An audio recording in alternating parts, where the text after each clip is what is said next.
The Assembly is called to order.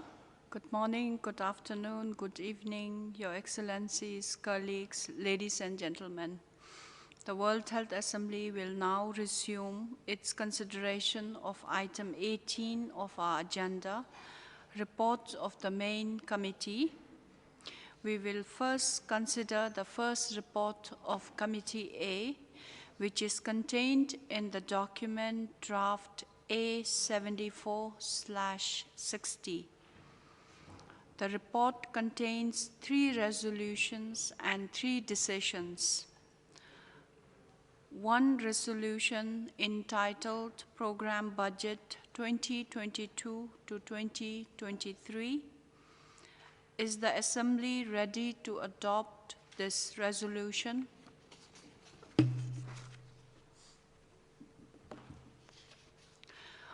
I see no objection. The resolution is adopted. The second resolution, entitled Reducing the Burden of Non-Communicable Disease Through Strengthening Prevention and Control of Diabetes. Is the Assembly ready to adopt this resolution? I see no objection. The resolution is adopted. The third resolution, entitled Oral Health. Is the Assembly ready to adopt this resolution? I see no objection. The resolution is adopted. The first decision, entitled Follow-up of the Political Declaration of the Third High-Level Meeting of the General Assembly on the Prevention and Control of Non-Communicable Diseases. Is the Assembly ready to adopt this decision? I see no objection. The decision is adopted. The second decision, entitled The Role of the Global Coordination Mechanism on the Prevention and Control of Non-Communicable Diseases in the WHO's work on multi-sector engagement for prevention and control of non-communicable disease. Is the Assembly ready to adopt the decision? I see no objection. The decision is adopted. The third decision, entitled Integrated People-Centered Eye Care, including preventable vision impairment and blindness. Is the Assembly ready to adopt the resolution? I see no objection. The decision is adopted, and the first report of Committee A is therefore approved. We will now consider the second report of the Committee A, which is contained in the document draft A74/62. The report contains one decision entitled Global Action on Patient Safety. Is the Assembly ready to adopt the decisions? I see no objection. The decision is therefore adopted, and the second report of the Committee A is therefore approved. Let us now consider the third report of the Committee A, which is contained in the document draft A74/64. The report contains one resolution entitled Strengthening Local Production of Medicine and Other Health Technologies to Improve Access. Is the Assembly ready to adopt this resolution? I see no objection. The resolution is adopted, and the third report of the Committee A is therefore approved. Let us now consider the fourth report of the Committee A, which is contained in the document draft A74/65.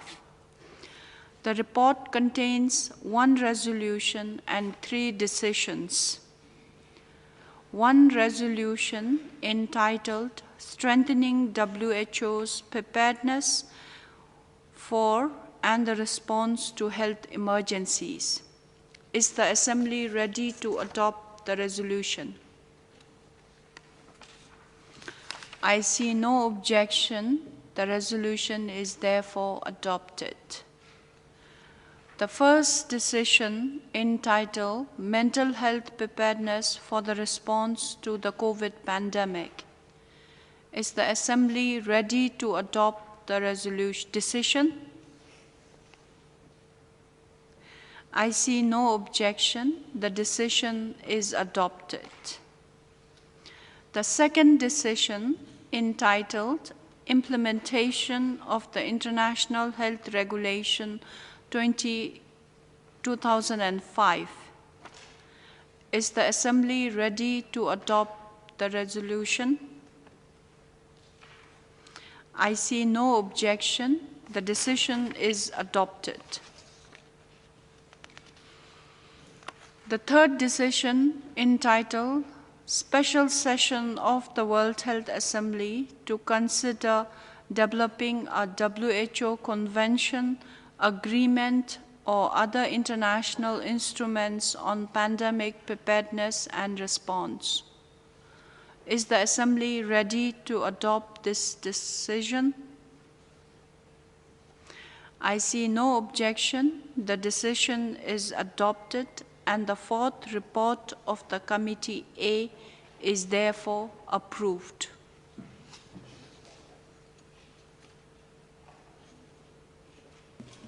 Madam President, if you allow me, I see Chile is requesting the floor. Okay. With your permission, Yes. we give the floor to Chile. Gracias, muchas gracias, Director General, Excellencies, ladies and gentlemen.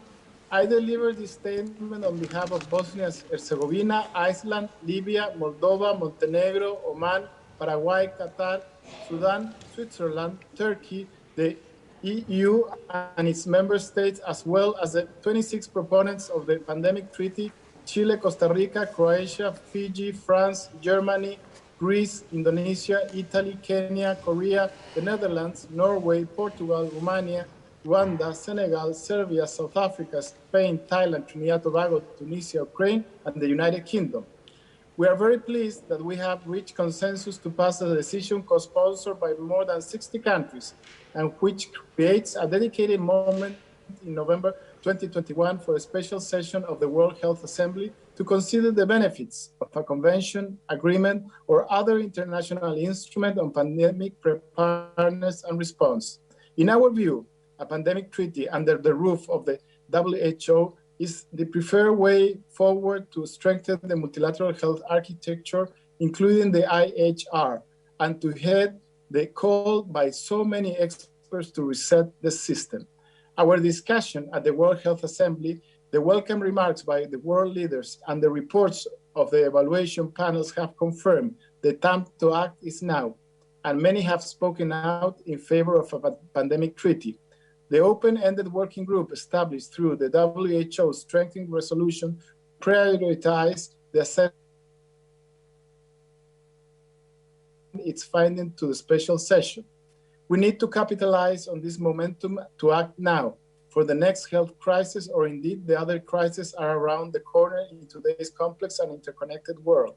Indeed, the 26 proponents of the treaty decision and the partners are fully aware that this is not easy, and we are still working tirelessly to address the pandemic. Probably the most important lesson COVID-19 has taught us is the need for stronger and more agile collective defense against the health threats, as well as our building resilience to address future potential pandemics. A new pandemic treaty is central to this end. We all continue to work tirelessly and inclusively to turn this vision into reality. We are committing to seize this moment and welcome others, joining this collective action in our common endeavor for global cooperation, solidarity that extends beyond this crisis. Thank you. We thank you, Chile. I see no other requests for the floor for the moment. I pass the floor back to you, Madam President.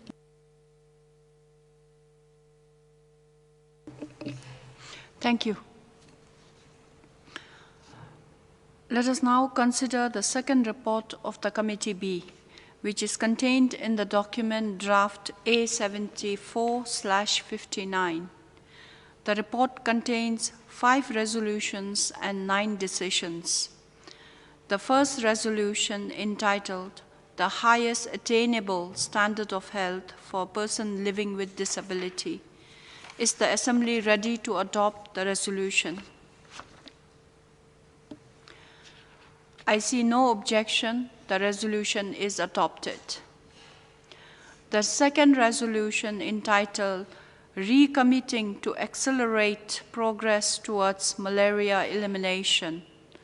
Is the Assembly ready to adopt the resolution? I see no objection. The resolution is adopted. The third resolution, entitled "Salaries of Staff in Upgraded Position and of the Director General." Is the Assembly ready to adopt this resolution? I see no objection. The resolution is adopted. The fourth resolution, entitled "Agreement between the World Health Organization and the International Organization of La Francophonie." Is the Assembly ready to adopt this resolution? I see no objection. The resolution is adopted. The fifth resolution, entitled "Participation of the Holy See in the World Health Organization." Is the Assembly ready to adopt the resolution? I see no objection. The resolution is adopted. The first decision, entitled "WHO Reforms and Governance." Is the Assembly ready to adopt this decision? I see no objection. The decision is adopted.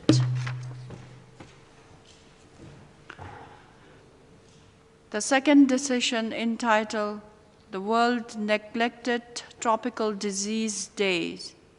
Is the Assembly ready to adopt the decision? I see no objection. The decision is adopted. The third decision, entitled "Review of Entitlement of Members of the Executive Board." Is the Assembly ready to adopt the decision? I see no objection. The decision is adopted. The fourth decision, entitled "The Global Health Sector Strategies on respectively HIV, viral hepatitis, and sexually transmitted infection." Is the Assembly ready to adopt the decision? I see no objection. The decision is adopted.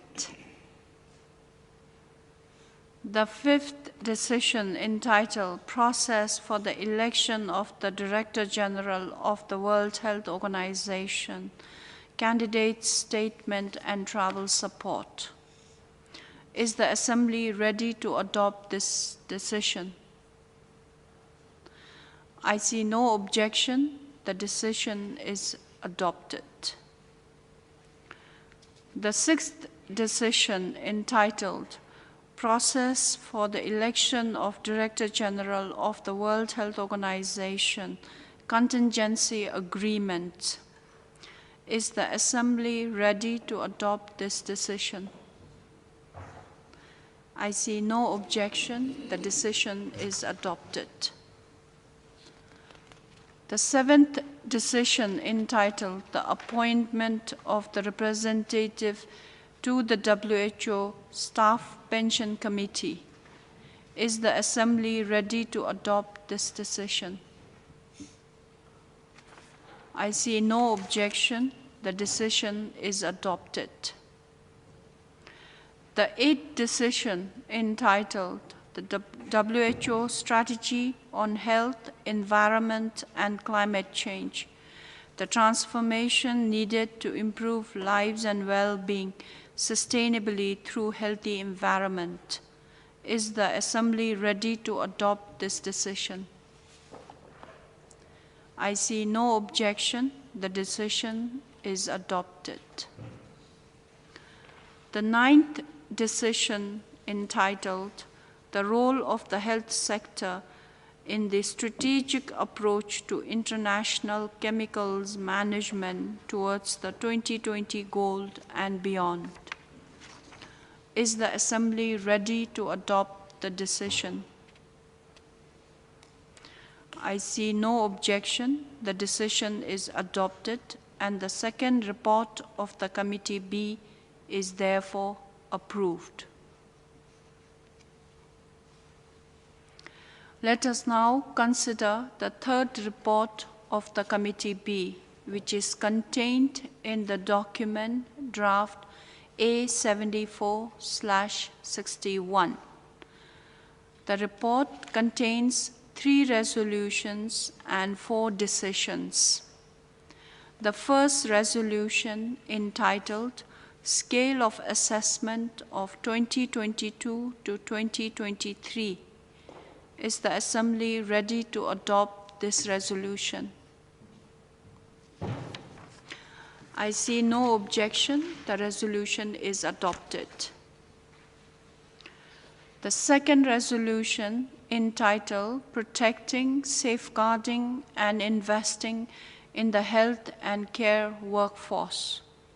Is the Assembly ready to adopt this resolution? I see no objection. The resolution is adopted. The third resolution, entitled Strengthening Nursing and Midwifery Investment in Education, Job, Leadership, and Service Delivery. Is the Assembly ready to adopt this resolution? I see no objection. The resolution is adopted.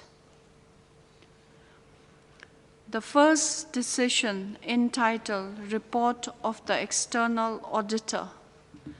Is the Assembly ready to adopt this decision? I see no objection. The decision is adopted. The second decision, entitled WHO Programs and Financial Report for 2020 to 2021, including audited financial statement of 2020. Is the Assembly ready to adopt this decision? I see no objection. The decision is adopted. The third decision, entitled Status of Collection of Assessed Contribution, including Member States in array in payment of their contribution to an extent that would justify invoking Article 7 of the Constitution situation in respect of 2020. Is the Assembly ready to adopt this decision? I see no objection. The decision is adopted. The fourth decision, entitled Assessment of the Faroe Islands. Is the Assembly ready to adopt this decision? I see no objection. The decision is adopted, and the third report of the Committee B is therefore approved. Let us now consider the fourth report of the Committee B, which is contained in the document draft A74/63. The report contains 2 resolutions. The first resolution, entitled social determinants of health. Is the Assembly ready to adopt the resolution? I see no objection. The resolution is adopted. The second resolution, entitled Ending Violence Against Children Through Health System Strengthening and Multi-Sectoral Approaches. Is the Assembly ready to adopt this resolution?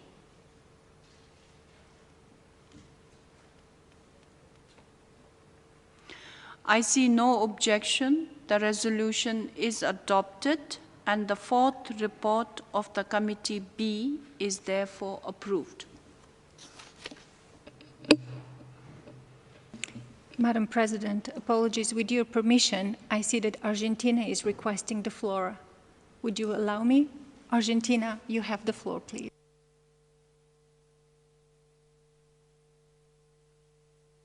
Argentina is pleased to deliver this explanation of position on behalf of the following 32 member states: Argentina, Australia, Austria, Belgium, Bosnia and Herzegovina, Canada, Czechia, Denmark, the Dominican Republic, Estonia, Finland, France, Germany, Iceland, Ireland, Japan, Latvia, Luxembourg, Malta, Mexico, Monaco, Montenegro, the Netherlands, New Zealand, North Macedonia, Norway, Portugal, Romania, Slovenia, Spain, Sweden, the United Kingdom, the United States of America, and Vanuatu.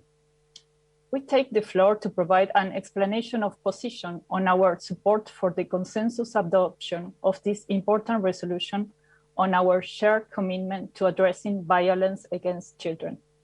It is in the spirit that we reluctantly agreed to withdraw a critical paragraph from the final resolution in order to not break our long-standing practice of not voting on technical issues. We remain disappointed that the similarly long-standing practice of this association was not employed by objecting member states.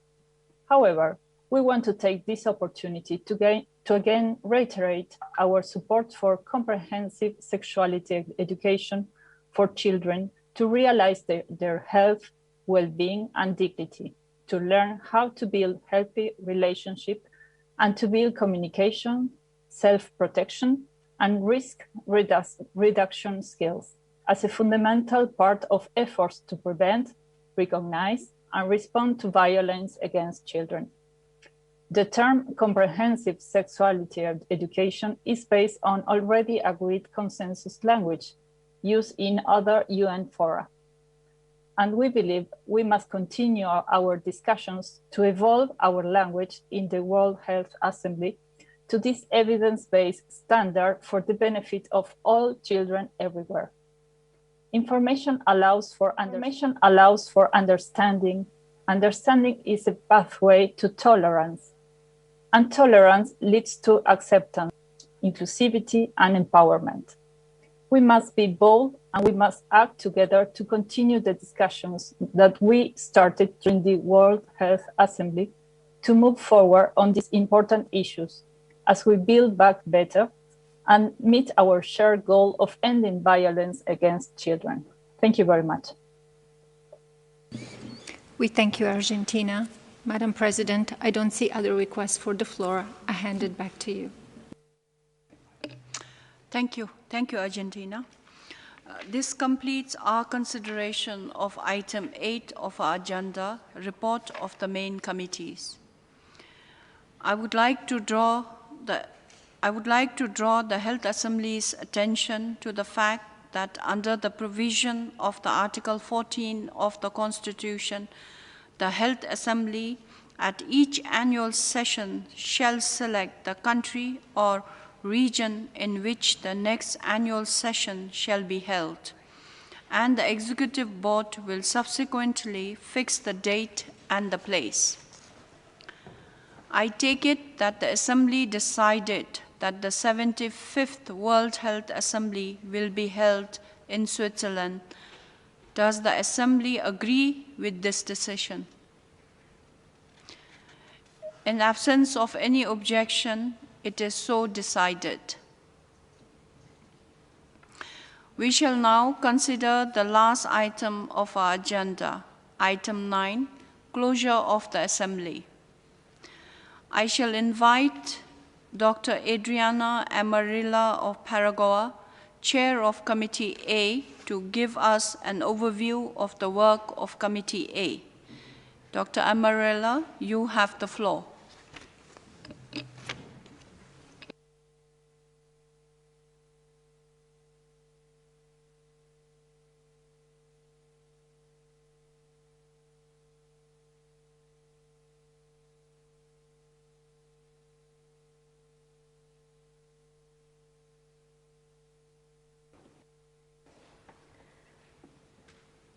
Madam President, Excellencies, distinguished delegates, Dr. Tedros, ladies and gentlemen. It is with great pleasure that I present to you this report on the work of Committee A during 74th World Health Assembly. For the second time, the meeting was held virtually due to the continued COVID-19 pandemic. Despite the virtual nature of this health assembly, your continued commitment to strengthen global health and the World Health Organization was clearly heard. This World Health Assembly had the longest agenda in document history. We thank you again for your remarks, which allow all delegates the opportunity to deliver their statements during the regular working hours of the Assembly. Also, these hours might not have felt very regular, depending on which part of the planet you were connecting from. We miss chatting with you, but appreciate hearing your verbal statements and videos through the virtual platform. To address the exceptional circumstances, additional time was allocated for member states' statements on items related to public health emergencies and mental health preparedness for and response to the COVID-19 pandemic. Following the Executive Board's invitation to consider alternative modalities to allow more meaningful participation of non-state actors, we integrate a statement for non-state actors to be delivered in groups of constituencies in select agenda items of this year's Health Assembly. I believe this was a successful way to incorporate all perspectives into the debate. We have successfully completed the full agenda in a productive and efficient manner. The agenda items we cover are essential to the future work of the World Health Organization and to us all. Committee A approved 12 resolutions and decisions and also considered and noted numerous technical reports. We have substantially contributed to this pivotal moment in global health history. Just a few of the notable achievements over this last week include our approval of a 16% increase in the World Health Organization program budget, allowing World Health Organization to be better resourced for current and future global health issues. Reduction of the burden of non-communicable disease through strengthening prevention and control of diabetes 100 years after the discovery of insulin.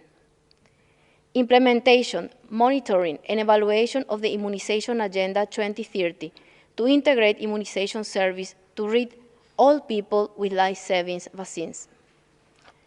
Support for a stronger preparedness and response, including for mental health, and approving the special session of the World Health Assembly in November 2021 to begin a very important process towards agreeing on a global instrument to further strengthen pandemic preparedness and response.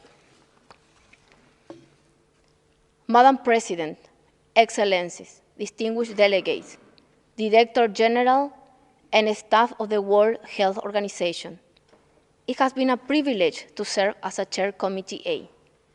I wish to thank you for electing me to this role and for the opportunity to contribute to the critical work of this committee. I would also like to extend my thanks to Committee B for their support in taking on the deliberation on the 2030 Agenda for Sustainable Development, Health Workforce, Global Strategy for Women's, Children's, and Adolescents' Health, social determinant of health, and interpersonal violence. Without your support, we might still be taking intervention from the floor now. I thank you, Madam President, for your leadership during this Health Assembly.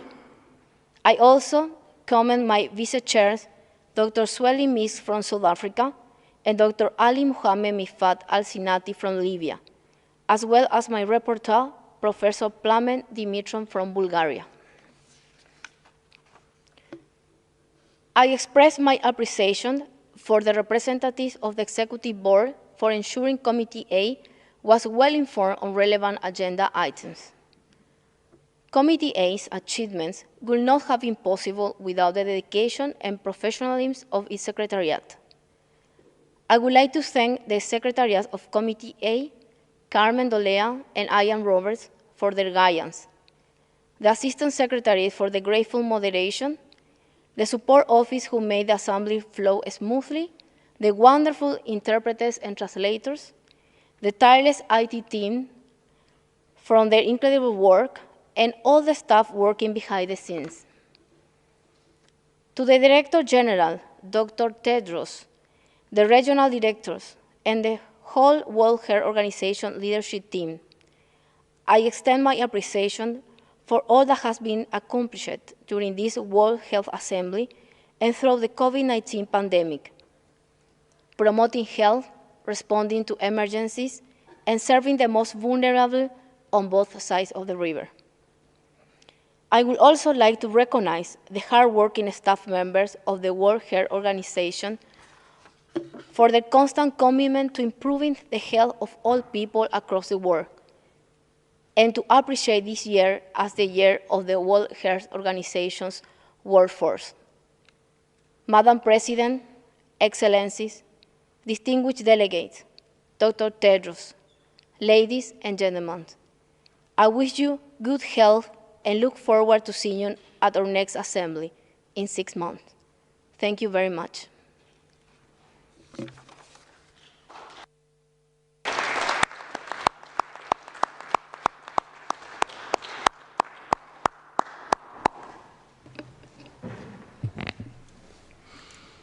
Thank you. I would like to congratulate you very warmly for your excellent presentation and for outstanding way in which you have presided over the committee. I shall now invite Dr. Iframi Watanebeta of Fiji, Chair of Committee B, to give us an overview of the work of Committee B. Dr. Wagenabeta, you have the floor.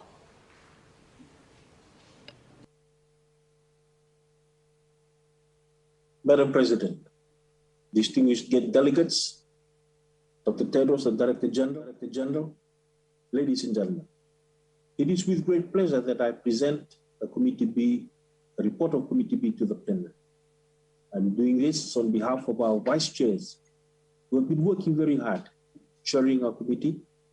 They are Dr. Soren Rostrom from Denmark and Ms. Kazi Zebinesa Begum from Bangladesh. Our rapporteur, Lieutenant Colonel the Honorable Jeffrey Bostic from Barbados, and our Vice Chair ad interim, His Excellency Mr. Muhammad Mustafizur Rahman from Bangladesh. Madam President, I will limit my presentation to the main achievements and highlights of the work of Committee B, since we have all been kept fully informed about the progress of work through continuous interactions and through the daily journal. Building on the collective efforts and experience we have all grasped for the virtual conduct of the governing body proceedings, despite the special circumstances arising of the COVID-19 pandemic. The work of Committee B progressed very well from the start and was very efficient. This was largely due to the tremendous work of member states in the Executive Board and the Program, Budget and Administration Committee, their willingness to reach consensus which paved the way for the smooth conduct of Committee B, as well as the great support we have received from the Secretariat. We had consistent, insightful, and concise interventions of all delegates on the agenda items. The committee considered and approved 14 decisions and 10 resolutions, mostly on the financial, audit, staffing, and management matters under Pillar 4, which is more effective and efficient WHO providing better support to countries. The main highlights of the Committee B include the adoption of the draft decisions on WHO reforms related to governance, recommitting to accelerate towards malaria elimination, and the draft resolution of the process for election of the WHO Director General in relation to candidate statements and travel support, and also the contingency arrangements. The committee also adopted the draft decision to accept WHO results report for the program budget 2020 to 2021 and the audited financial statements for 2020 and the 31st December 2020, as well as the report of the external auditor. The committee adopted the draft decision on the health conditions in the occupied Palestinian territory, including East Jerusalem and in the occupied Syrian Golan. The committee decided to refer to the 150th session of the Executive Board in January 2022 through the Program, Budget and Administration Committee, consideration of the status of collection of assessed contributions, including member states, in arrears in the payment of their contributions to the extent that would justify invoking Article 7 of the Constitution with the delegation of power to make the decision related to voting privilege. We also addressed 5 items transferred from Committee A under Pillar 1 and 3. The committee adopted decisions on health workforce, strengthening nursing and midwifery, social determinants of health, and ending violence against children through a health system strengthening and multi-sectoral approaches. I thank you, Madam President, for your most able leadership, guidance, and support in helping to make this a productive and successful assembly. I thank all delegates in the Committee B for their commitment, support, flexibility, and discipline while moving between the items at high speed at times. And to you, Director General, Dr. Tedros, I would like to extend our warm thanks for your personal engagement and the support of the Secretariat for our work in the Assembly, including finding an innovative way of facilitation of an intervention with your mobile phone. Also, to all our colleagues for the support and responses and advice provided to the member states in deliberations in the Committee B. Finally, I would like to thank our friends in the Committee B Secretariat, whose professionalism, diligent work, and consistent assistance during this virtual session have borne us safely and efficiently through the completion of our work. They have supported me and the other officers of Committee B in a truly formidable manner throughout these days and ensure the respect of all measures to prevent the spread of COVID-19 among those working on site. As we are coming to the end of the 74th World Health Assembly, it is time for us to jointly translate the decisions we made together here into actions back in our countries. Please allow me to wish you, Madam President, and all the other officers and delegates the very best for the rest of the proceedings. I would also like to thank the support I've received in Fiji, Dr. Ali of WHO and Dr. Tunrabu, and we look forward to resume your in-person World Health Assembly soon, hopefully next year. I thank you, Madam Chair.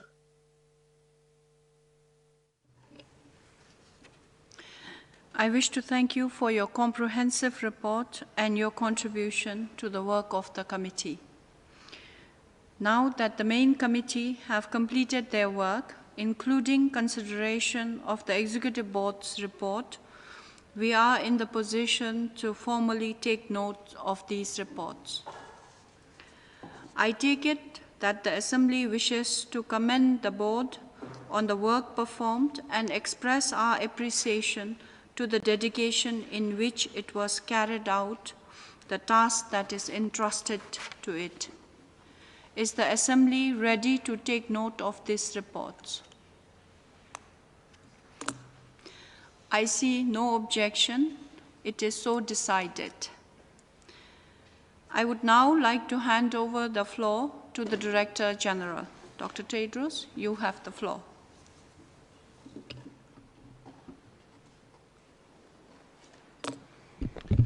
Thank you so much, Madam President. Kadinche. The work of the Assembly would not be possible without the work and leadership of its officers. So I would like to thank the chair of Committee A, Dr. Adriana Amaria of Paraguay. So thank you, muchas gracias to you and Paraguay, Madam Chair.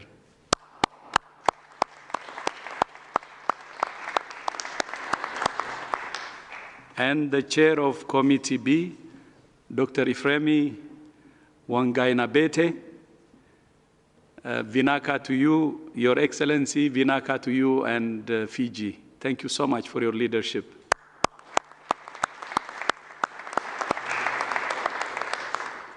Thank you both for your leadership and service this week.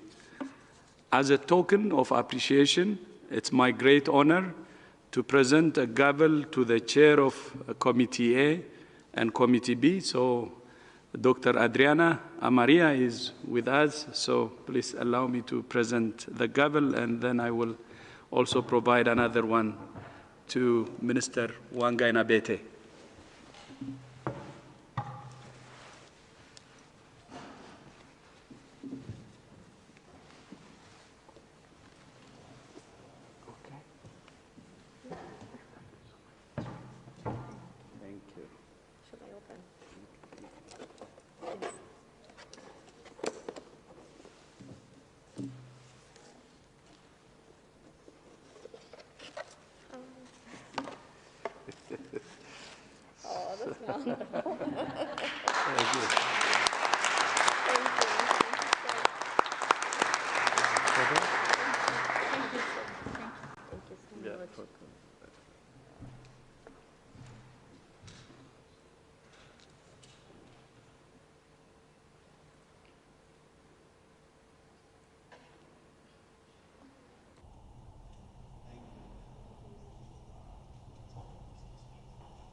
Thank you so much. And the second will be to Dr.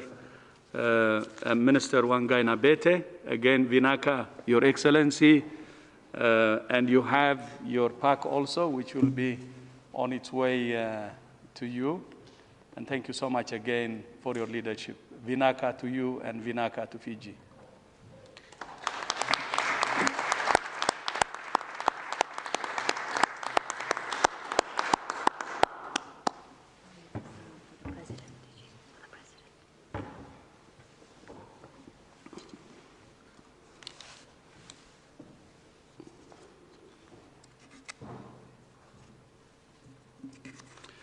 Finally, it's my great honor to present a gavel to the President of the 74th World Health Assembly, Her Excellency Dasho Dechen Wangmo. Honorable Minister Kadinche, to you and Bhutan, thank you so much indeed for your leadership this week. Thank you.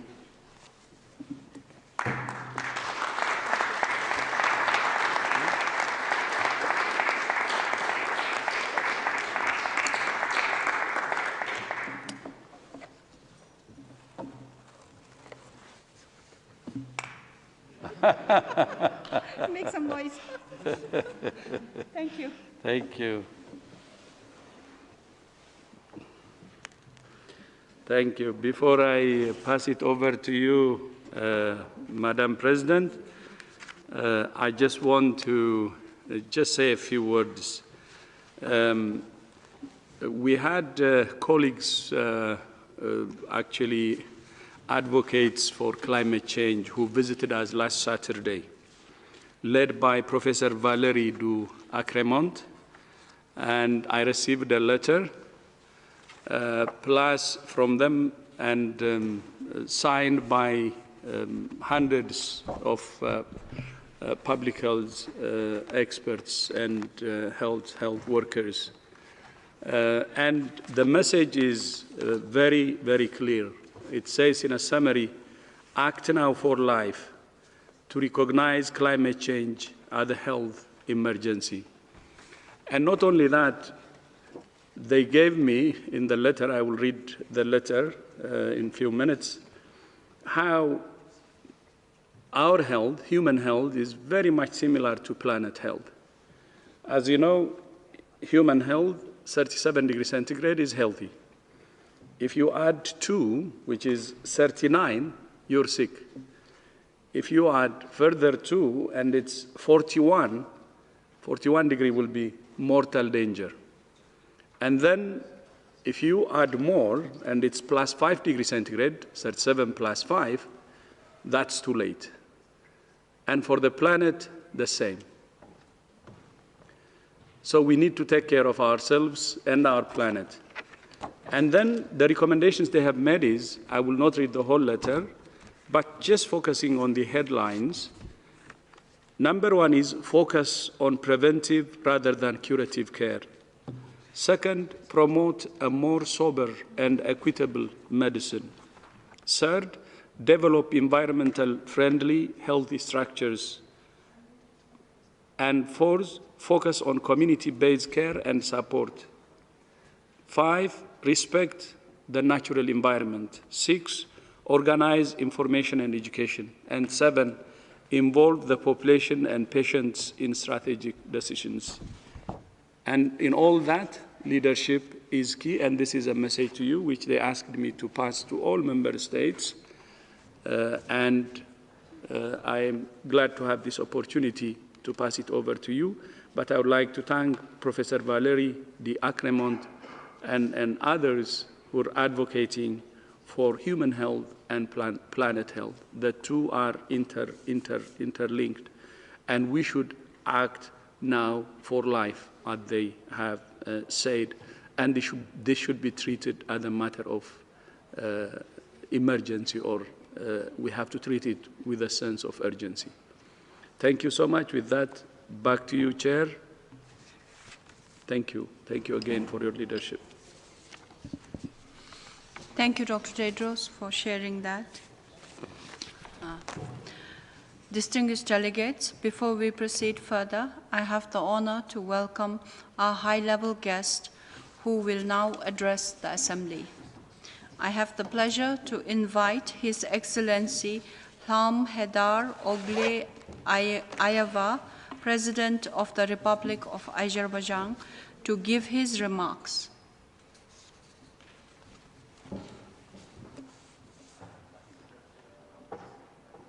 Director General, distinguished delegates. I would like to start by expressing my gratitude for the invitation to address the 74th session of the World Health Assembly, which takes place in a very challenging time for the global health agenda due to the current COVID-19 pandemic. Azerbaijan supports the leading role and efforts of the World Health Organization in the global health governance, including in coordinating the global response to the pandemic. From the very first days of the pandemic, Azerbaijan has taken practical measures to minimize negative impact of COVID-19 on the population and to keep the situation under control. Within a short period of time, 13 modular hospitals and 1 regular hospital were built. Total number of beds designated to treat COVID patients throughout the country is more than 10,000. At the same time, the socio-economic stimulus package worth almost $2 billion have been released in order to support COVID-affected people and business. As a result of comprehensive measures, our country has gradually eased the quarantine regime, and starting from today, 1st June, almost all current restrictions are being lifted. Within the next 10 days, the remaining restrictions will be removed, and thus Azerbaijan will return to the pre-COVID-19 situation. We have launched immunization campaign since mid-January this year, using 99.94% of Sinovac vaccine, and the rest AstraZeneca and Sputnik vaccines. 2 million vaccine doses have already been administered. This number constitutes 20% of our total population. all the citizens above 18 years old can get vaccinated voluntarily. COVID-19 passports are issued for those vaccinated. We welcome the designation of 2021 as a year of health and care workers. Azerbaijan has very fruitful cooperation with the World Health Organization. Last year, the World Health Organization hailed Azerbaijan as an exemplary country in fighting the pandemic. Azerbaijan has always propagated the importance of demonstrating a committed global solidarity to overcome the pandemic. In this capacity, as the chair of the non-aligned movement, Azerbaijan has initiated a number of global initiatives, in particular, the holding of the summit of the non-aligned movement in May 2020, and convening a special session of the United Nations General Assembly at the level of the heads of state and government in December 2020, which was supported by more than 150 states. Azerbaijan has made voluntary financial contribution to the World Health Organization in the amount of $10 million and provided humanitarian and financial assistance to more than 30 countries with regard to coronavirus. Azerbaijan publicly condemned actions of some countries which purchase several times more vaccines than their actual needs and deprive developing countries from protecting their populations. The persisting vaccine nationalism and deepening inequality in access to vaccines between developing and developed countries are disturbing. According to international reports, so far, more than 82% of the world vaccine doses have been purchased by wealthy countries, while only 0.3% have gone to low-income countries.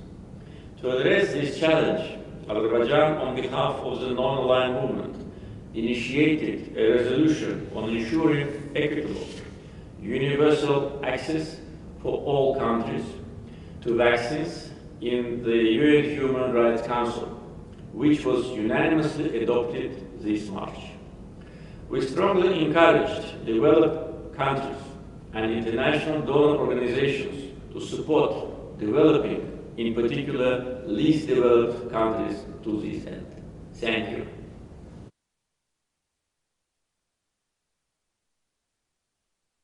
Thank you, Excellency. I now have the honor to invite His Excellency, Mr. Scott Morrison, Prime Minister of the Commonwealth of Australia, for his remarks. Your Excellency, you have the floor. Our world is at a pivotal moment. International health systems have been stretched to the very brink by COVID-19.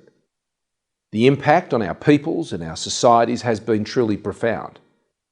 We must be united in our action to end this pandemic and to do everything we can to prevent the next one.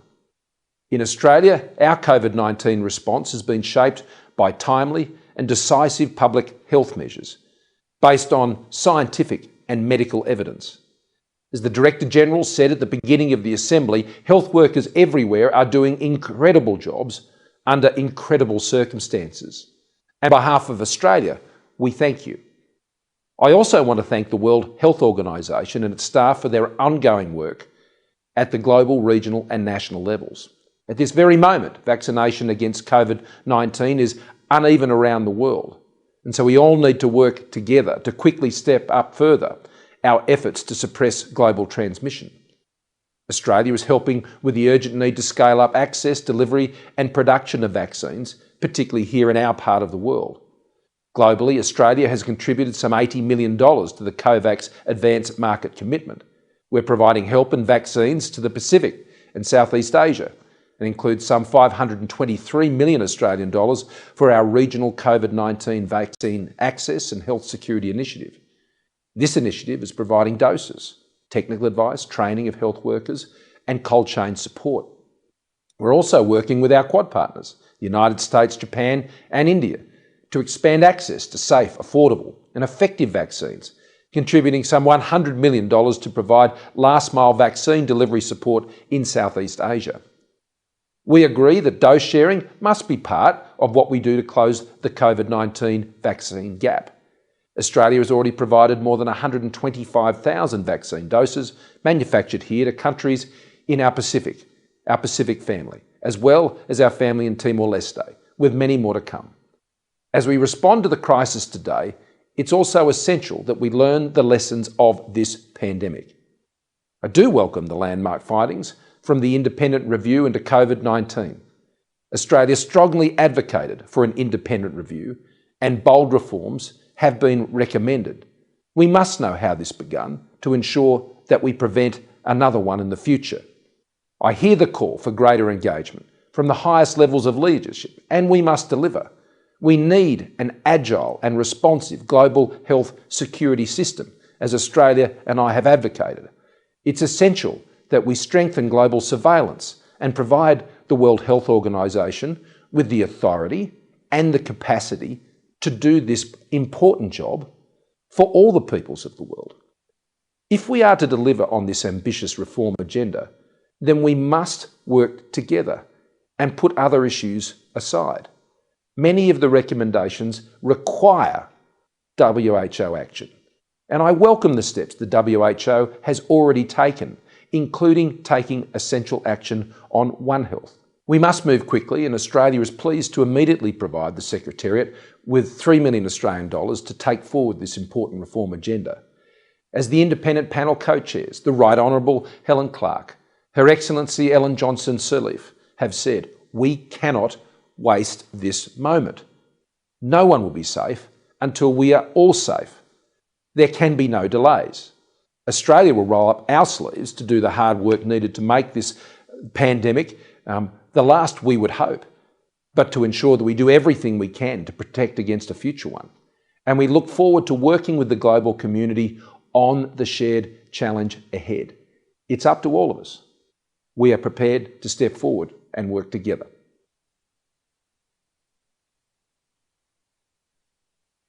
Thank you, Your Excellency. I shall now like to invite the President of Republic of Kazakhstan, His Excellency Kassym-Jomart Tokayev, for his remarks. Dear Director General, dear ministers, participants, the World Health Assembly has met at a critical juncture.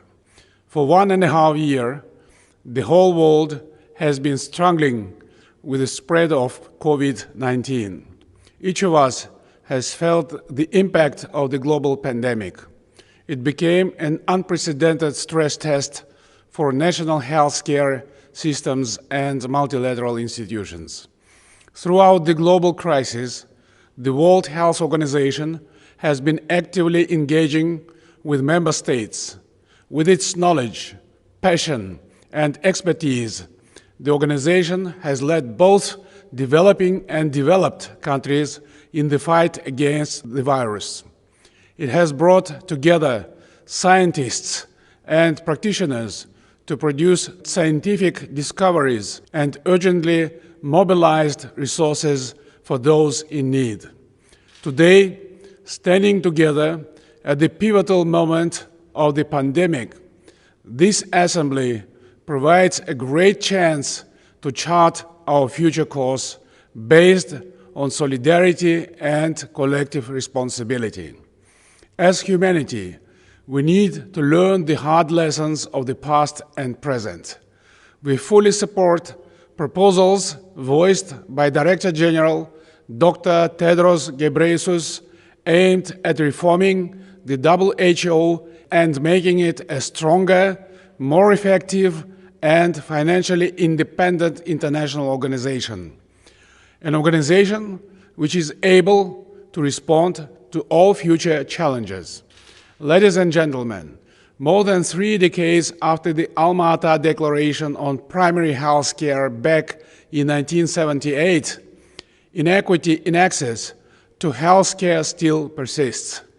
Our country is continuing to promote its essential principles within its successor, the 2018 Astana Declaration on Primary Health Care at bilateral and multilateral levels.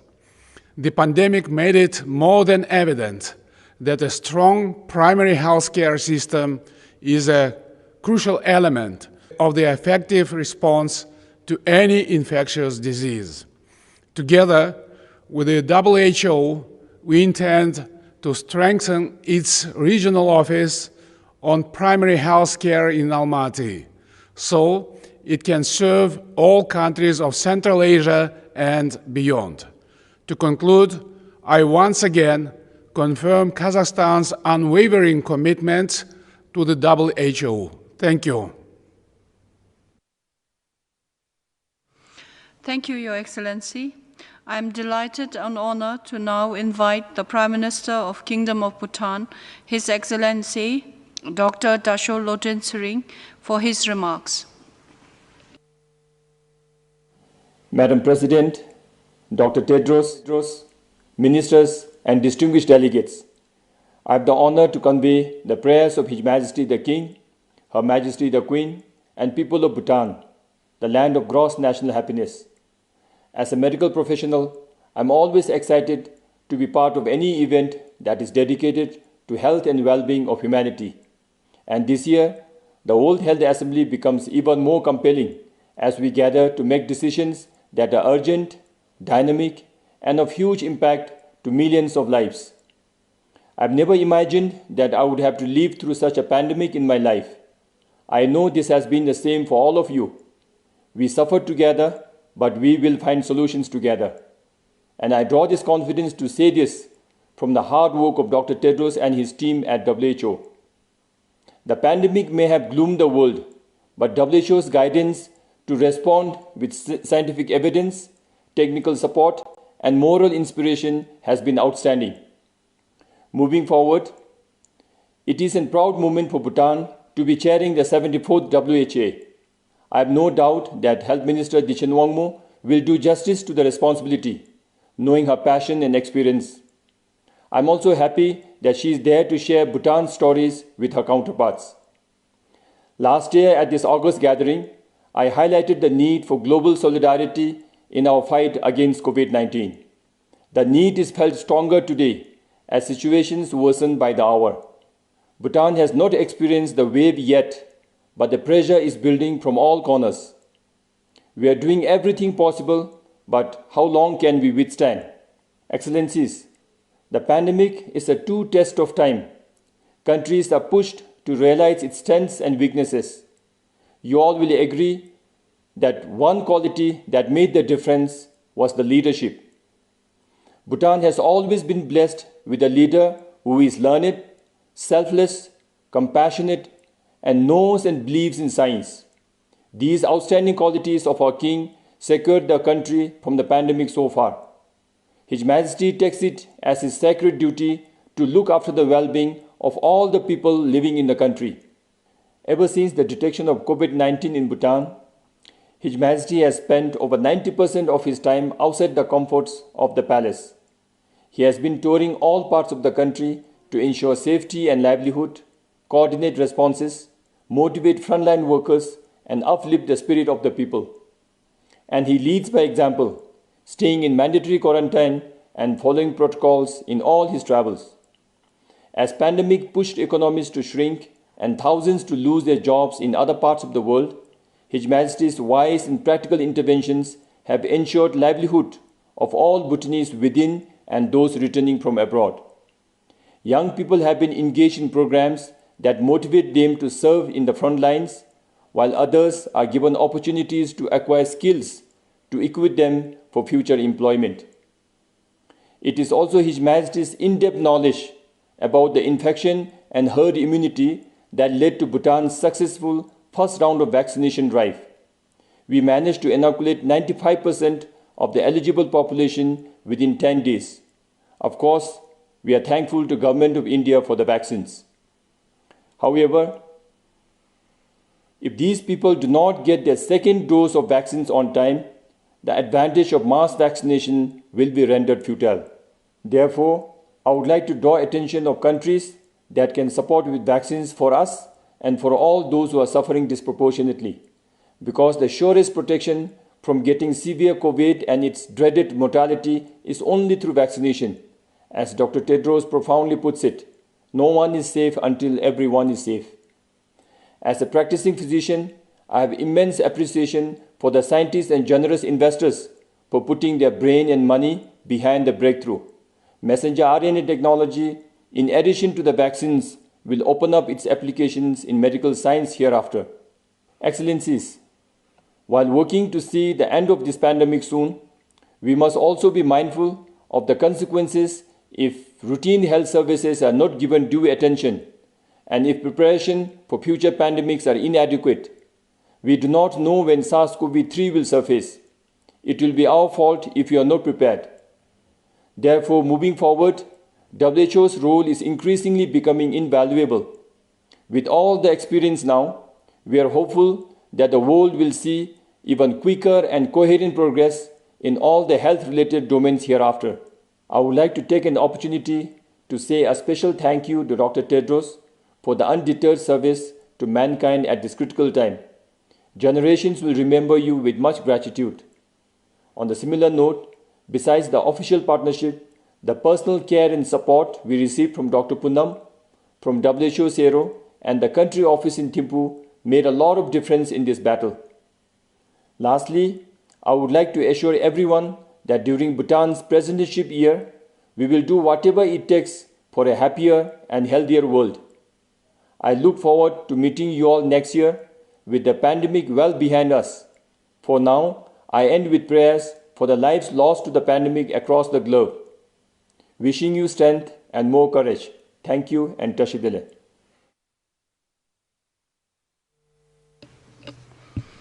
Thank you, Your Excellency.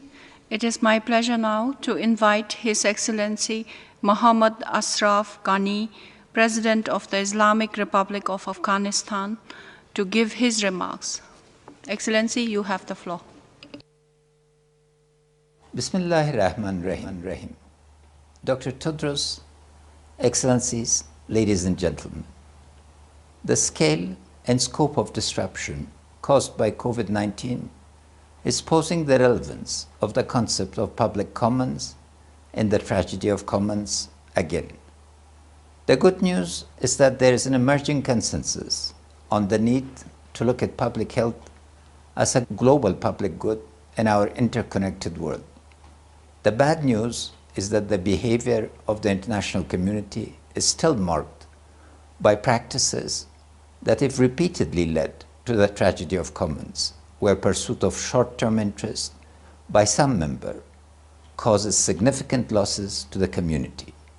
Confronting the challenge of the current and future pandemics will require discussion and agreement on the following issues: rules of the game for efficient, effective, timely and transparent global response, institutional mandate and organizational resources for international and regional organizations to deliver public value during the conditions of pandemic, rules and organizational mechanisms for cooperation between international organizations, governments and firms for production and distribution of vaccines in needed supplies, policies and agreements to ensure the functioning of regional and global supply chains and value chains, design and testing of social programs that would enable the excluded, poor and vulnerable categories of populations, identification and mobilization of networks of talent that would be able to offer relevant advice on policy and implementation, and providing support for enhancement of systems of digitalization. A sufficient consensus on the role and functions of WHO will be among the first steps for moving towards the theory and practice of health as a public good. Like other countries, we Afghans have learned much during dealing with the 3 waves of COVID-19. Thanks to early warning by government of Abu Dhabi, we mobilized a whole-of-government response in February 2020. We framed our response in terms of acknowledgement, diffusion, adversity, relief and recovery, To deal with the challenge, we reallocated resources, coordinated with international and regional partners, established mechanisms of cooperation with civil society, the market, and the media, designed and implemented programs for human protection, and focused in earnest on the problems of provision of health services by the government, private sector, and the third sector. While the adverse impact in our livelihoods, particularly the urban population, was significant, our loss of life, fortunately, in comparative terms, was minimal, partly explained by the fact that 70.6% of the population is below 30 years of age. Regional cooperation, particularly decisions by our Central Asian neighbors to keep the supply chains and value chains, and other neighbors to reopen their frontiers, was critical in ensuring access to food and basic supplies. ADB, EU, the World Bank, and our other bilateral partners provided generous assistance. The performance of UN agencies revealed that their organizational culture and established business practices had not prepared them to utilize the resources efficiently and effectively, or to offer us timely policy advice. The Afghan diaspora, by contrast, performed a vital role in up-to-date analysis, timely advice, and selfless availability. Doctors and health professionals in the diaspora were available to us 24/7 from across the world. We dealt with the second wave with relative success also. The challenge during this wave was how to read the trends accurately and not impose unnecessary hardship on our fellow citizens. We used the opportunity to undertake a comprehensive review of our health sector, engaging closely with the critical stakeholders in reviewing the lessons on partnership. India showed us exceptional solidarity by offering 650,000 doses of vaccine, enabling us to attend to the essential sectors of our society and our armed forces. UN agencies, however, were unable to deliver the agreed-upon supplies of oxygen. We are now in the midst of the third wave of the pandemic. Our national capacity, thanks to political will and professional commitment and support from our national and regional partners, has been considerably enhanced. We are again focused on both modeling the unfolding of the wave and designing programs to enable us to overcome this wave successfully. Dealing with the challenge at the national level, however, has made us sharply aware of the need for an approach to COVID-19 and future pandemics through the perspective of global commons. Not only the international community is the knowledge and resources to avoid the tragedy of commons.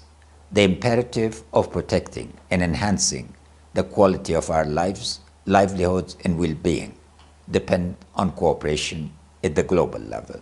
Hence the importance of today's meeting. I wish you success in your deliberations. Thank you, Your Excellency. I have the honor to invite the Prime Minister of Malaysia, His Excellency Muhyiddin Yassin, for his remarks. Assalamu alaikum wa rahmatullahi wa barakatuh. Dr. Tedros Ghebreyesus, Director General of the World Health Organization, Her Excellency Dasho Wangmo, President of the 74th World Health Assembly, distinguished delegates and participants, let me begin by thanking Dr. Ghebreyesus for giving me the honor and opportunity to address the closing session of the 74th World Health Assembly. The theme of the Assembly for this year is apt. Global resilience requires us to not only address the current crisis, but also protect our people from future pandemics. Malaysia applauds the World Health Organization for designating 2021 as the International Year of Health and Care Workers. We are humbled by their abundant sacrifices. We are in awe of their courage and fortitude in the fight against COVID-19. We owe the healthcare frontliners of the world a debt of gratitude, including in Malaysia. We have saved countless lives and the futures of generations. From the beginning of the pandemic, Malaysia took a whole of government and a whole of society approach based on scientific data and public health recommendations in addressing the unprecedented health crisis. We executed a clear strategy which focused on three thrusts: expanding our healthcare delivery system to prevent spread and to tend to the infected, providing strategic fiscal injections to safeguard the economy, and protecting the people's livelihoods. In improving our healthcare delivery system, we empowered the Ministry of Health to be at the forefront of the pandemic response. The Malaysian government swiftly increased budget allocations, and to date we have spent 69.3 billion ringgit, roughly 16.7 billion US dollars, on boosting healthcare capacity, which constitute 4.89% of GDP. It is the largest and most acute rise in spending for public healthcare in Malaysian history. And this also includes investments in the wider use of technology, from contact tracings and digital vaccination certificates on handheld mobile devices, blockchain for vaccination management system, to the use of artificial intelligence and machine learning to identify hotspots for outbreak of disease. The COVID-19 pandemic continued to challenge us in so many ways. Aerosol transmission, multiple variants, and pandemic fatigue have made containment of the infection difficult, especially for countries like Malaysia, where our economy is driven by small and medium enterprises in our multi-racial demography, where culture is diverse. The only hope for our world to end this pandemic is to ensure as many people as possible are vaccinated as rapidly as possible. Now, even as I speak, Malaysia, like many other countries globally, is facing another surge in cases. Our healthcare frontliners are once again under tremendous pressure, and the resilience of our healthcare systems are being tested day by day, and thankfully holding up thus far.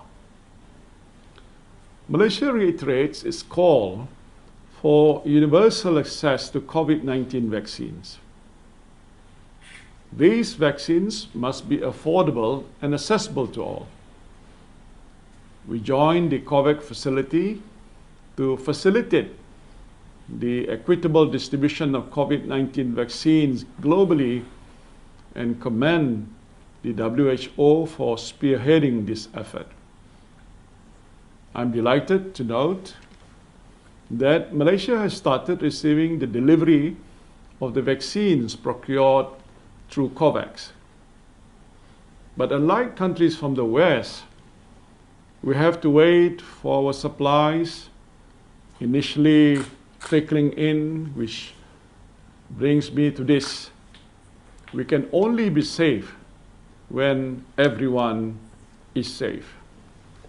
Vaccine equity is still a major issue, and we cannot win this war against the virus unless everyone has equal and rapid access to vaccines. Malaysia's commitment to the universal health care extends to its non-citizens. The government of Malaysia continues to provide free health screening and treatment for COVID-19 infections, and will offer free vaccination to everyone in our country, whatever their citizenship or immigration status. Since last February, under the Malaysia's National COVID-19 Immunization Program, we have successfully inoculated just over 5% only of our population. And this is nowhere as fast as we had hoped, but our pace is very much dependent on the supply and delivery of vaccines from the manufacturers. Malaysia requires 53 million doses of vaccine to meet the needs of 70% of its population. And to date, we have only received just under 3.2 million doses, or 6% of our required doses. And with the expected arrivals of more vaccines the next couple of months, we hope to increase our daily vaccination rate from 100,000 to between 200 and 300,000 per day, so Malaysia can achieve herd immunity against COVID-19 before the end of this year.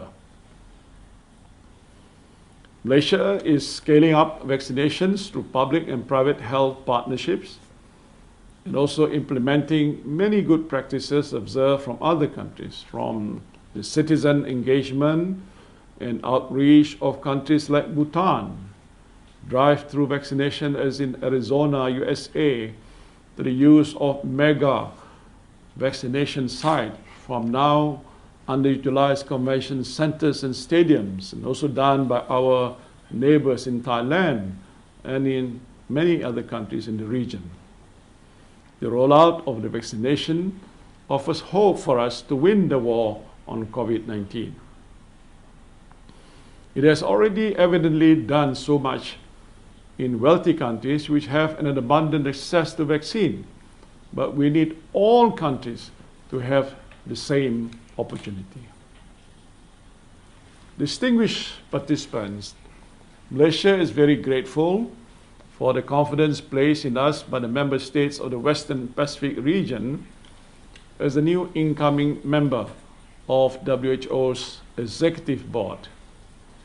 We are committed to working closely with the WHO and other countries in strategic partnerships as guided by the General Program of Work 13 to achieve universal health coverage, address health emergencies, and promote healthier population in line with the 2030 agenda of the Sustainable Development Goal.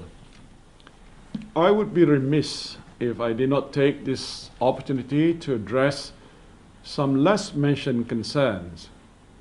Firstly, the impact of this pandemic on mental health and social well-being. There is nothing natural about self-isolation and the toll it takes on our global citizens, young and old, the disruptions to education, work, and social norms. It will require us to endure a healing process that will take time. Secondly, the findings from the Independent Panel for Pandemic Preparedness and Response has given us clear analysis and recommendation so that together we can make this the last pandemic.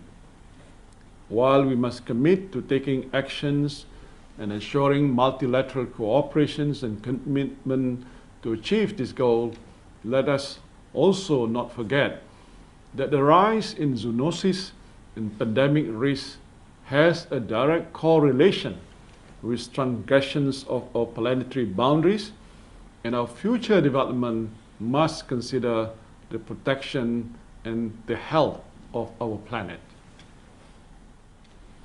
While the end to the COVID-19 pandemic may still be some time away, we in Malaysia hope that the global situation will continue to improve. Imagine the benefit to all of humanity if only more vaccines were immediately made available to people in need across the globe. We welcome the call for People's Vaccine and Trade-Related Intellectual Property Rights, or TRIPS, waiver to allow vaccine manufacturing in the developing world. This is a fight we cannot afford to lose. You can certainly count on Malaysia being a strong partner to WHO to create a healthier, happier, and more equitable world for all. I thank you.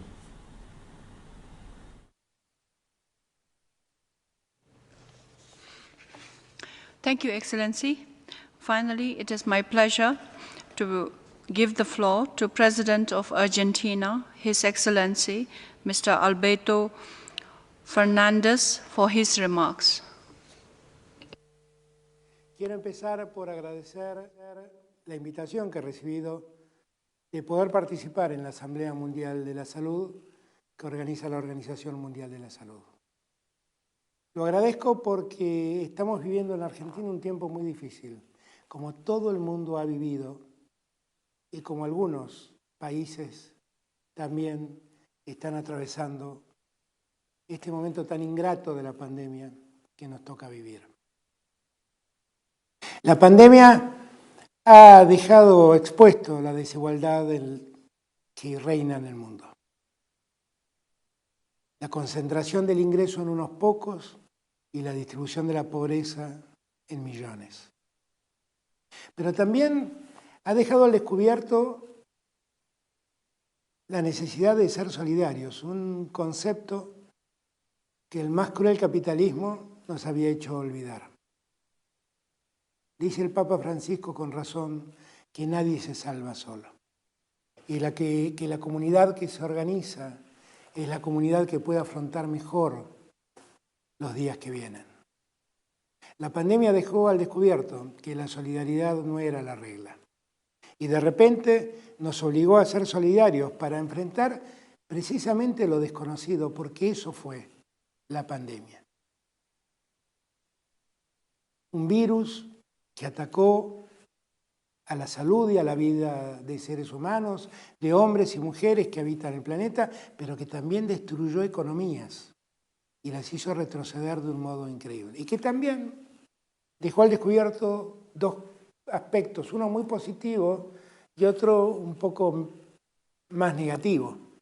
El muy positivo es que llamó a la comunidad científica a encontrar esa vacuna que fuera capaz de poner fin al flagelo de la pandemia. Y las vacunas llegaron de todas las latitudes del mundo desarrollado, de los Estados Unidos, de Inglaterra, de Alemania, de Rusia, de China, de India, de Cuba.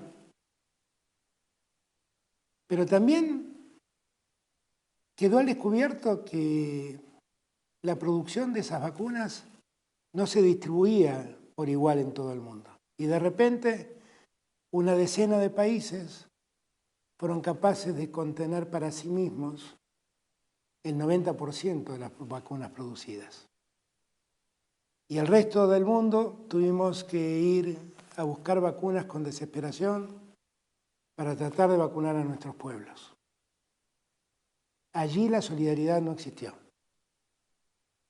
En la primera reunión, después de empezada la pandemia, que el G20 convocó, yo pedí dos cosas en ese encuentro. Reclamé, primero, que en una pandemia no podían existir bloqueos. Los bloqueos en la pandemia son en términos éticos absolutamente descalificables.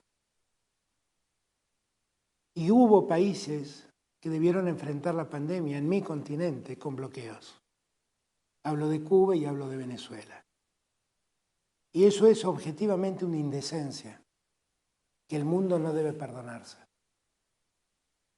Porque allí no está en discusión la fortaleza de un gobierno, está en discusión la vida de hombres y mujeres. Y eso no debe ser objeto de debate. La segunda cosa que pedí es que el día que la vacuna apareciera, se convirtiera en un bien global, social. Que las patentes se socialicen para que todos tengamos la oportunidad de producir vacunas para nuestros pueblos. La pandemia ya lleva más de un año transcurriendo y todos aspiramos que el proceso de vacunación se acelere de aquí en más y por esa vía empecemos a vencer al COVID-19. Pero todavía queda un largo trecho por caminar. Y sería bueno que tanta muerte y tanta enfermedad nos haga reflexionar como comunidad global que somos y nos haga dar cuenta de una vez y para siempre que un mundo tan desigual solo genera dolor y que tanto dolor no conduce a nada. Es hora de que entendamos que nadie se salva solo. Muchas gracias.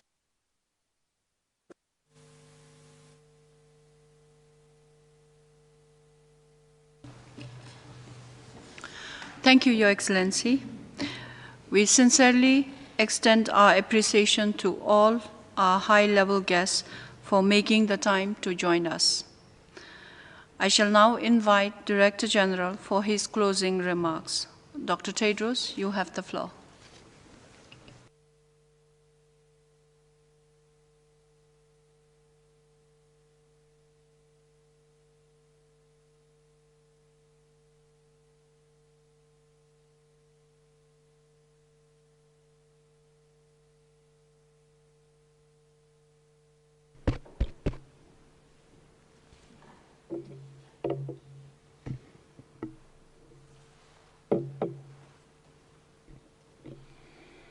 Your Excellency, Madam President, Excellencies, colleagues, and friends.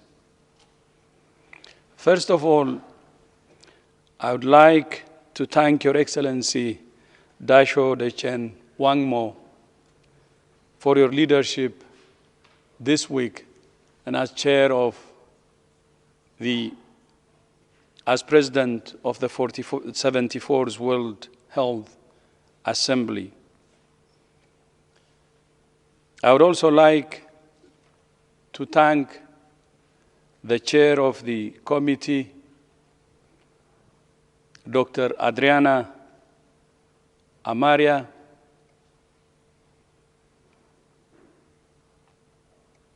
of Paraguay,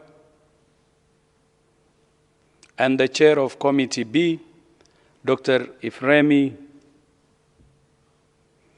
Wangiabete of Fiji.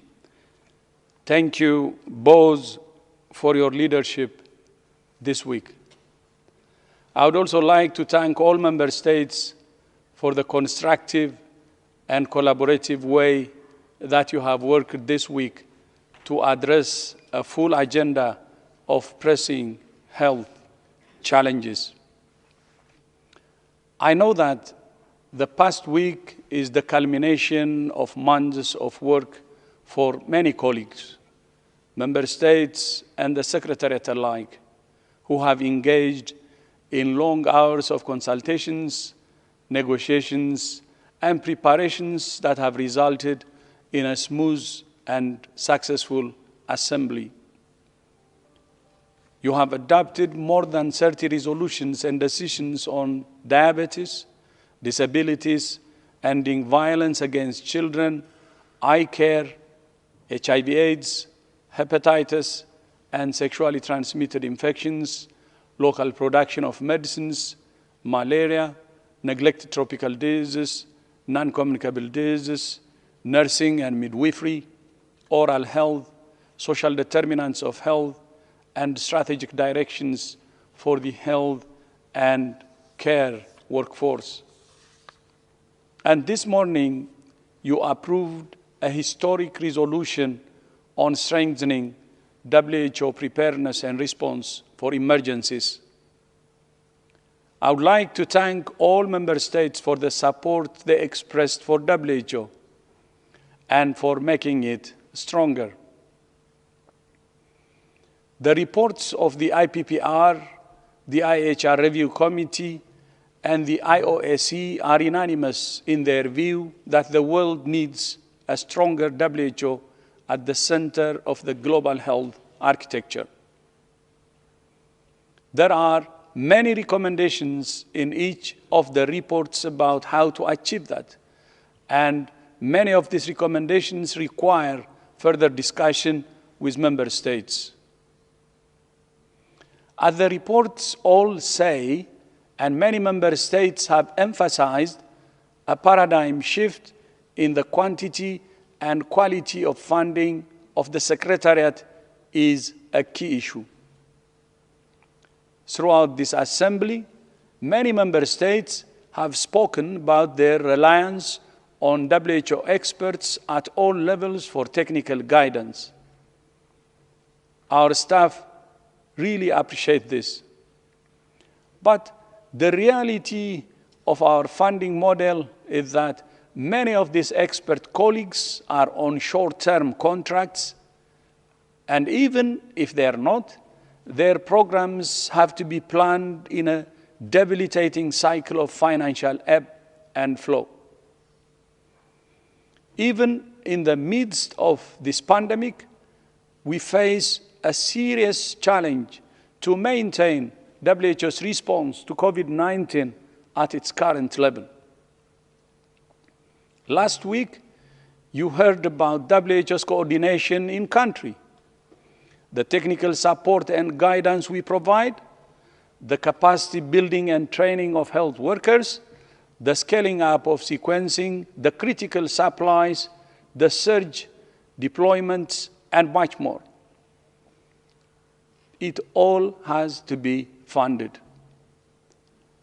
We cannot pay people with praise. And WHO cannot grow stronger without sustainable financing. This is not a new issue. More sustainable financing has been one of my priorities as part of the WHO transformation. However, there have been two big differences at this assembly. First, the message that a strong WHO needs to be properly financed has been amplified by all the expert reviews that reported to this assembly. But the second thing that is different is that we have a way forward. I thank the Working Group on Sustainable Finance for its work so far and for its encouraging interim report to this assembly. And thank you especially to Germany and Björn Kummel for their leadership of this initiative. We look forward to its final report to the Executive Board in January. I also thank Member States for approving the planned program budget for 2022 and 2023. For the long-term strengthening of WHO, I urge Member States to seize this pivotal moment and chart a course to a sustainable financial model through the recommendations of the Working Group. In the medium term, I ask that you fully fund the next program budget. And in the short term, I ask you to fill the significant shortfall in the WHO Strategic Preparedness and Response Plan with the flexible funding we need to deliver on the promise of the ACT Accelerator and save lives. The theme of this assembly is, as you know, ending this pandemic, preventing the next one. The reality is we still have a lot of work to do to end this pandemic. We're very encouraged that cases and deaths are continuing to decline globally. But it would be a monumental error for any country to think the danger has passed. The tailored and consistent use of public health measures in combination with equitable vaccination remains the way out. I urge all Member States to commit to supporting the targets I set out on Monday to achieve vaccination of at least 10% of the population of all countries by the end of September, and at least 30% by the end of the year. One day, hopefully soon, the pandemic will be behind us. But the psychological scars will remain for those who have lost loved ones, health workers who have been stretched beyond breaking point, and the millions of people of all ages confronted with months of loneliness and isolation. And we will still face the same vulnerabilities that allowed a small outbreak to become a global pandemic. The questions the pandemic is asking us cannot simply be answered with new institutions, mechanisms, facilities, or processes. The challenges we face are profound, and so must be the solutions we design. Strengthening WHO certainly means strengthening the Secretariat, but it also means strengthening the bond between member states, which is very crucial. That's why the one recommendation that I believe will do most to strengthen both WHO and global health security is the recommendation of a treaty on pandemic preparedness and response. That could also improve, as I said earlier, the relationship between member states and fosters cooperation. This is an idea whose time has come. We need a generational commitment that outlives budgetary cycles, election cycles, and media cycles. That creates an overarching framework for connecting the political, financial, and technical mechanisms needed for strengthening global health security. At present, pathogens have greater power than WHO. They are emerging more frequently in a planet out of balance. They exploit our interconnectedness and expose our inequities and divisions. The safety of the world's people cannot rely solely on the goodwill of governments. Every government is responsible for and accountable to its own people.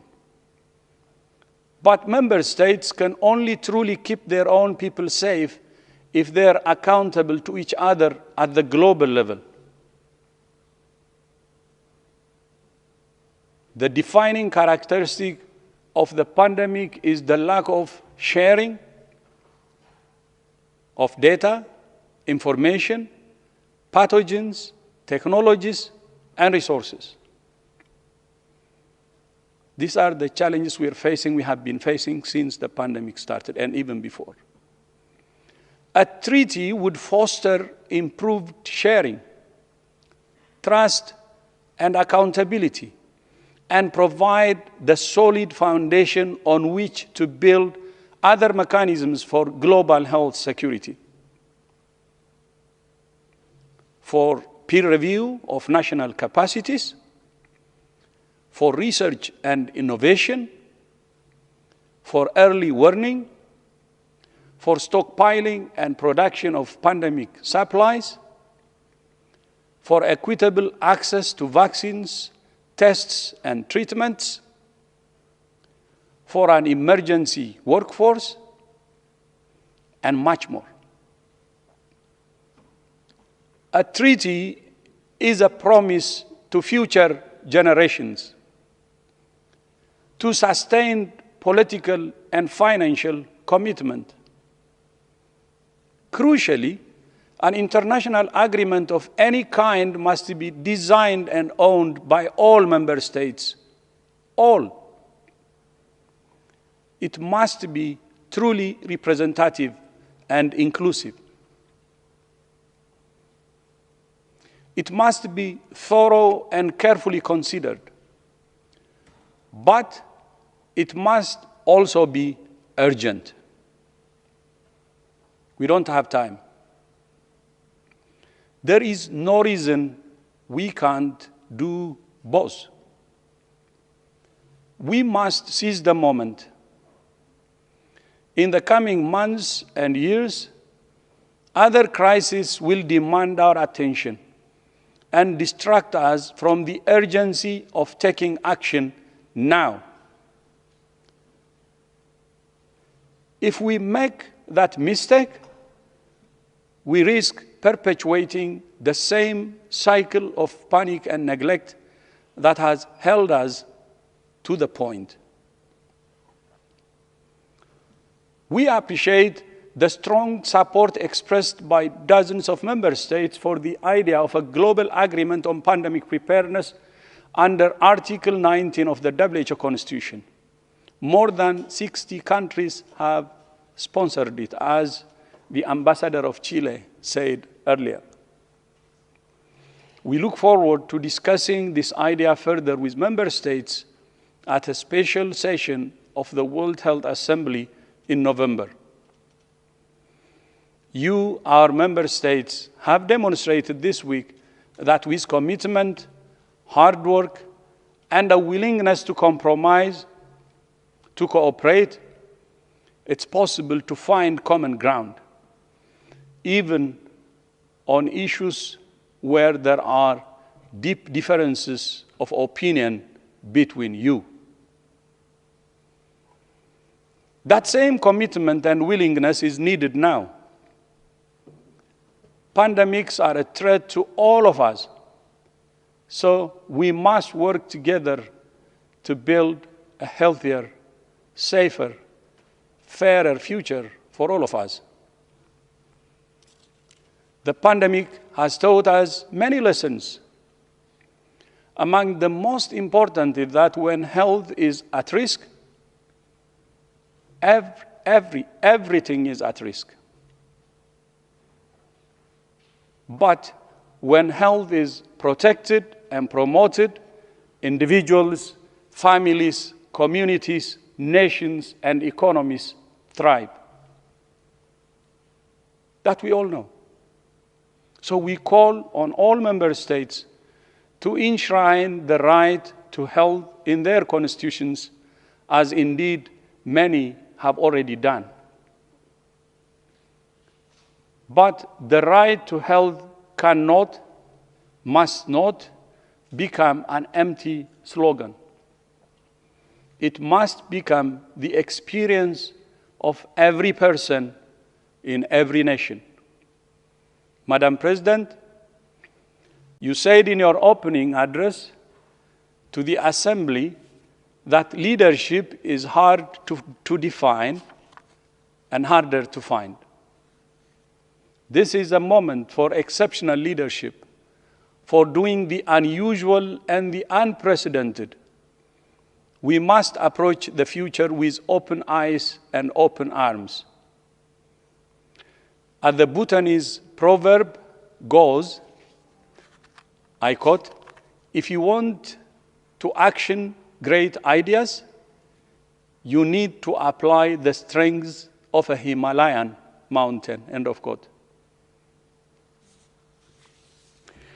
And earlier also, the Prime Minister of Bhutan said, which I think goes around same line, we suffer together,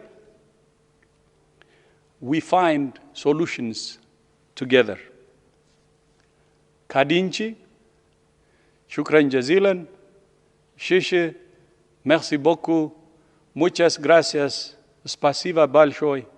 Thank you very much. Thank you. Thank you so much indeed. Thank you.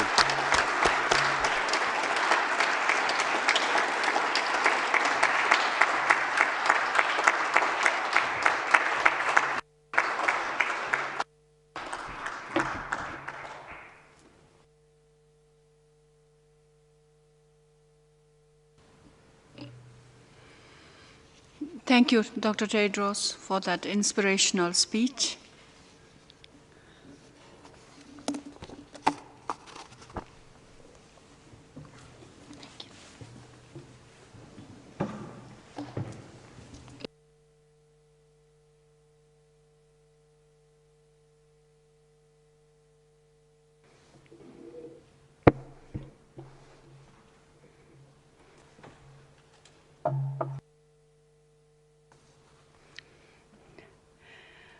Director General, WHO Regional Directors, Your Excellencies, Honorable Ministers, Head of the delegations, colleagues, ladies and gentlemen.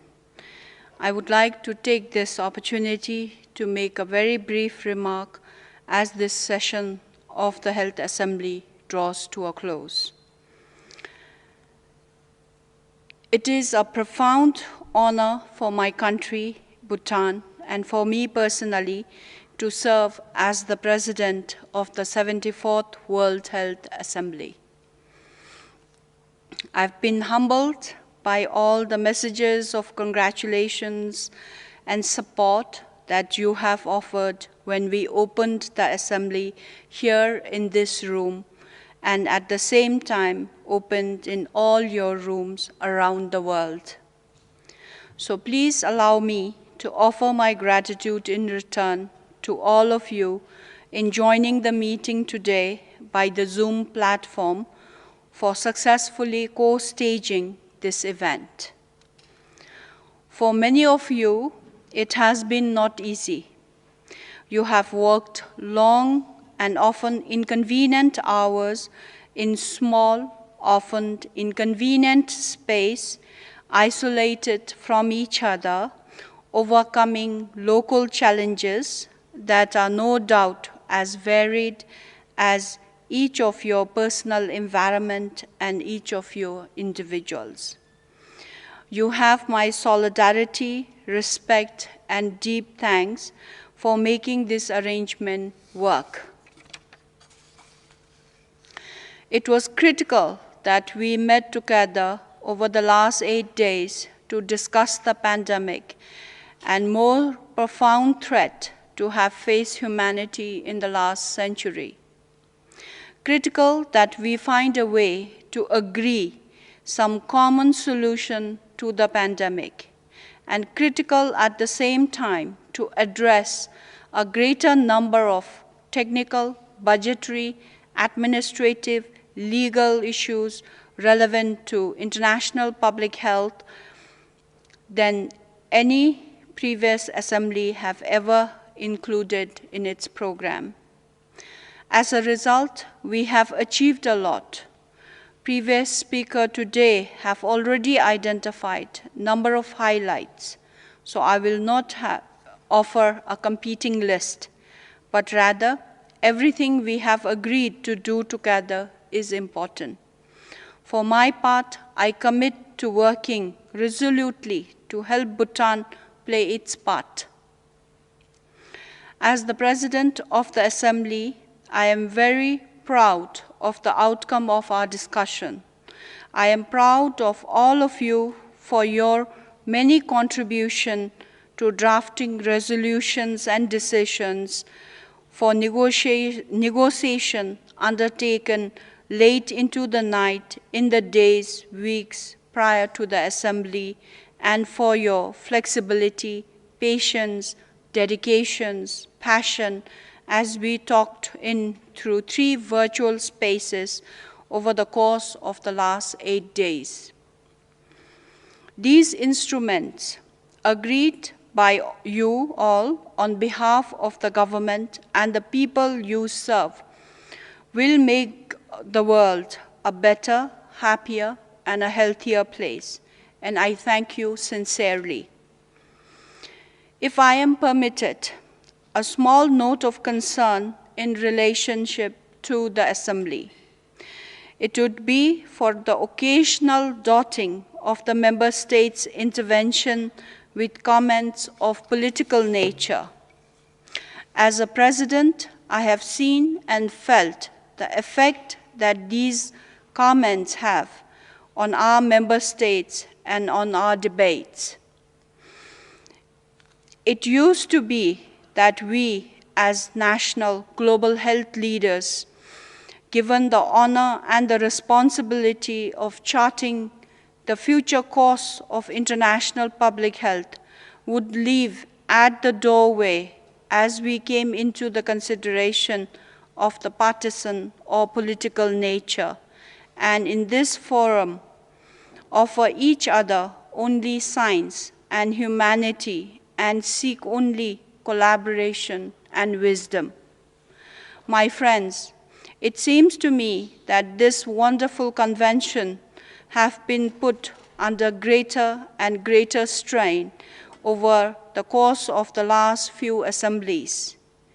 And now it is in danger of breaking. I urge each of us to reverse these trends. It will require a conscious effort from each of our delegation to regain that lost ground, since it will require, as a first step, that we each draw a line under any comment that we may have felt were unfairly directed towards us. But doing so, it's the only way. We have to let go of the anger. This assembly does critical work. We can only give that work our full attention if we focus on the central issue of public health. Because, Your Excellency, distinguished delegates, ladies and gentlemen, there are mountains in front of us that remain to be climbed. If we are to overcome COVID-19, let alone all other issues that we have raised. Those mountains are formidable.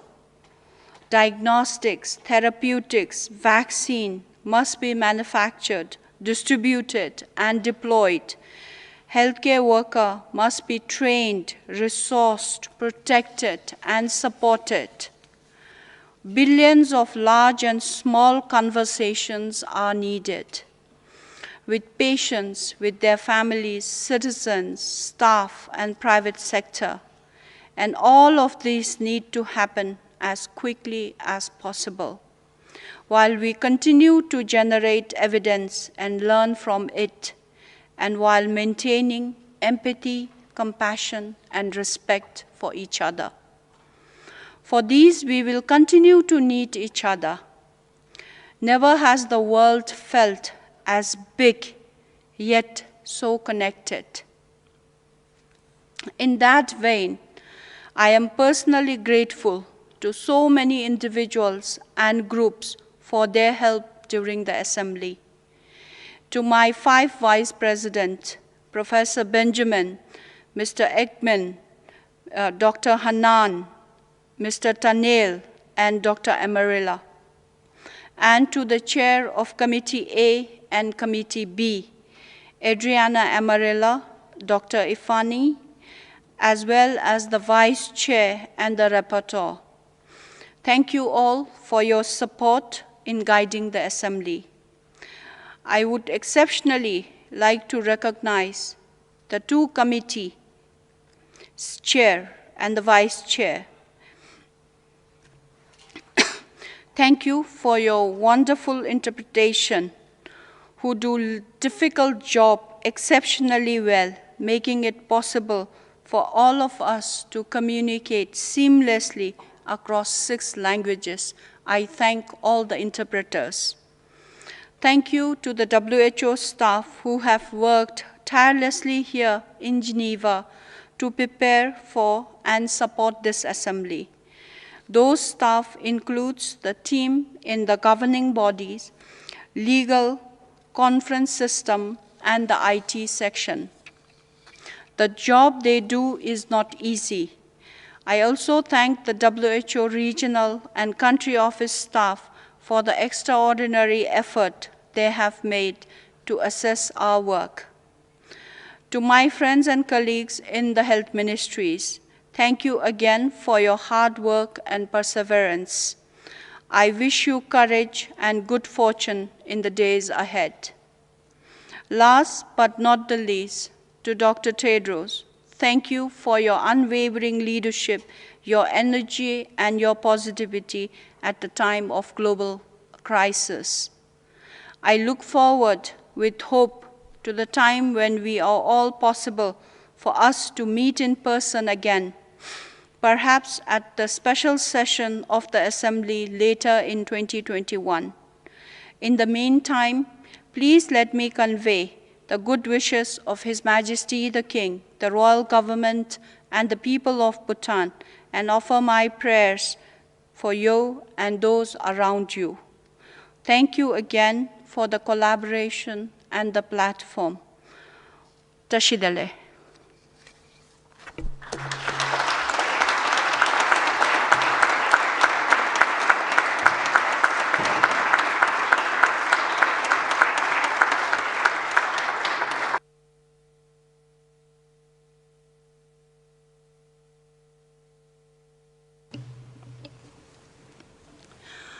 I now formally declare the 74th World Health Assembly closed.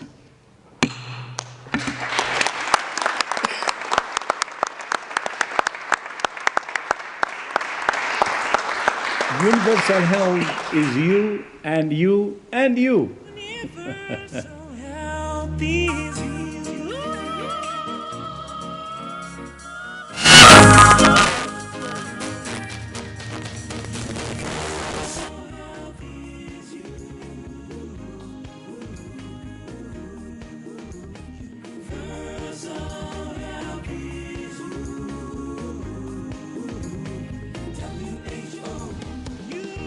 Universal health is not up in the sky.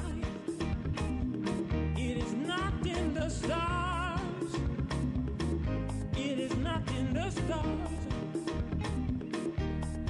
Listen to your health beat, beating in your heart, moving your feet, beating, beating.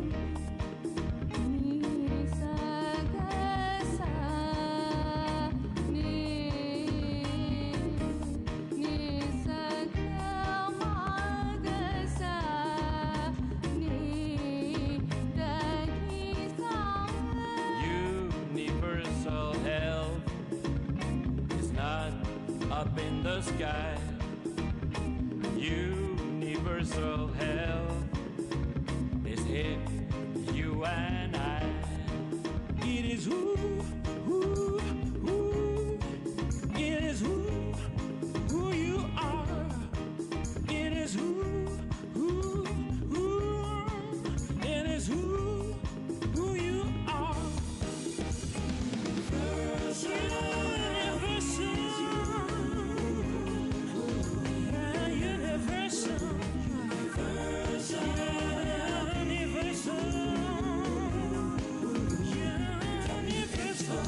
To be a health diplomat, you have the chat, to work with charm, to spread health like an epidemic as you arm countries and disarm disease. Arm and disarm with charm. Universal health is here and now. In healthy relationships, in hard work, it is what you do for your health and for the health of others too. Connecting people to their health with hard and soft diplomacy and finding solutions instead of problems and having a universal impact. Universal health is who you are, our health diplomats.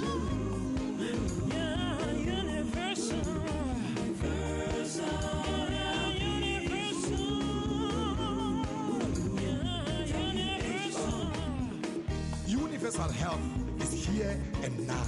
It is what you and you and you do for your health and for the health of others too. Your healthy relationships, your hard work, a sense of humor, a helping hand in your empathy with countries, with others. Health is who and who you are. Universal health is you.